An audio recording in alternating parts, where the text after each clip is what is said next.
Hey all, today we're going to talk about Temptation Island Season 2 on Netflix, aka Season 10. It's been around for a long time.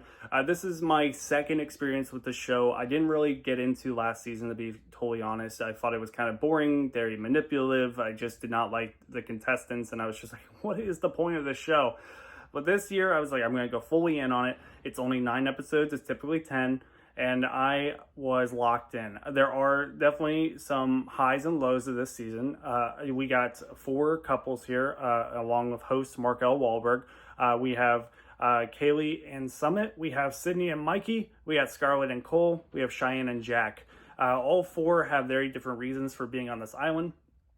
Some have cheating relationships that are trying to resolve, being like, if you don't get tempted here, then it's all going to be good. Never ones that are very early on, where it's just like, well, I want to see if there's other things out there before I lock down with you. Then there's like very similar situations with the other 2. I'm not going to lie.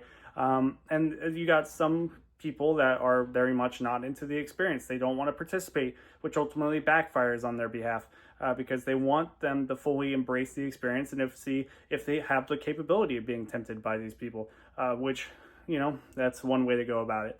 Ultimately, 24 tempters come onto this island. They are very much there to tempt and separate you from your partner. They want to leave the island with you in the end.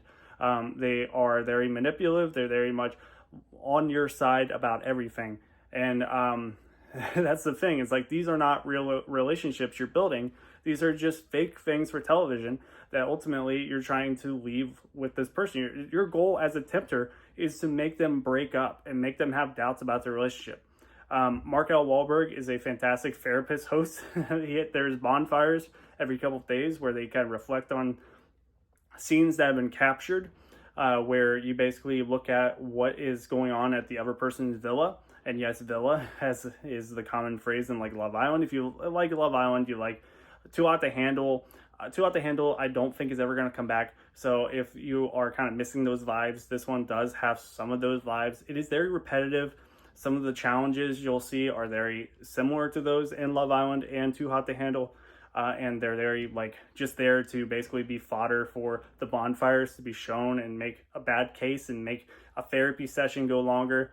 I personally just enjoyed these characters. I think they're very crazy. I don't know if they're fun, but they're very oddballs, and you can definitely tell, like, yeah, you should not have come here. If you come into this experience with the idea it's going to be a miracle if I come out of this in one piece, you should not have come here. A lot of these people have been in a relationship for 1-2 years max, and there's one couple that's been here for 5 years, or not been together for 5 years, and it's just like, if you're here, you're looking for a reason to break up. All 9 episodes are streaming on Netflix on April 10th.